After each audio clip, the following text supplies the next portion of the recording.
রিক্সা চালকদের রথ দেখালেন বাপন।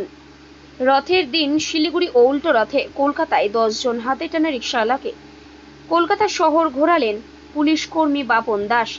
নিজের রিক্সায় বসে মহানন্দে ঘুরলেন রামেশ্বর যাদব, বাবুলাল রায়, জুবের আলীর মতো রিক্সাওয়ালারা।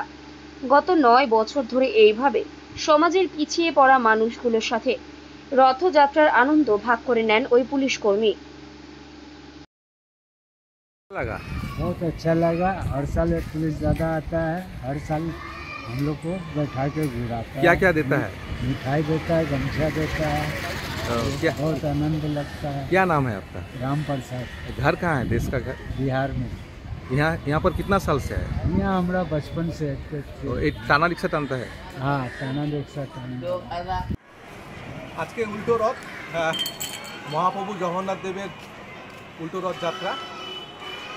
তো কর্মের মাধ্যমে ধর্মকে খোঁজার চেষ্টা করছি। সকালে জগন্নাথ দেবকে পুজো করেছি এবং আমার ব্যাগেও আছে একটু মানুষের জন্য ভাবনা। আমি কলকাতা পুলিশের স্পেশাল ব্রাঞ্চে আছি। প্রতি বছর করি, কখনো শিলিগুড়িতে করি রথের দিন, উল্টো রথের দিন কলকাতায় চেষ্টা করি, কারণ আমরা মানুষের মধ্যে ঈশ্বর বিরাজমান, তাই একটু চেষ্টা। আজকে দেখুন শ্যাম মোহাম্মদ থেকে শুরু করে রাজদেব সিং, রামেশ্বর, এদের মতন মানুষকে রিক্সা টেনেছি। একটু আনন্দ ভাগ মানুষের জন্য। ব্যুরো রিপোর্ট, এখন সংবাদ।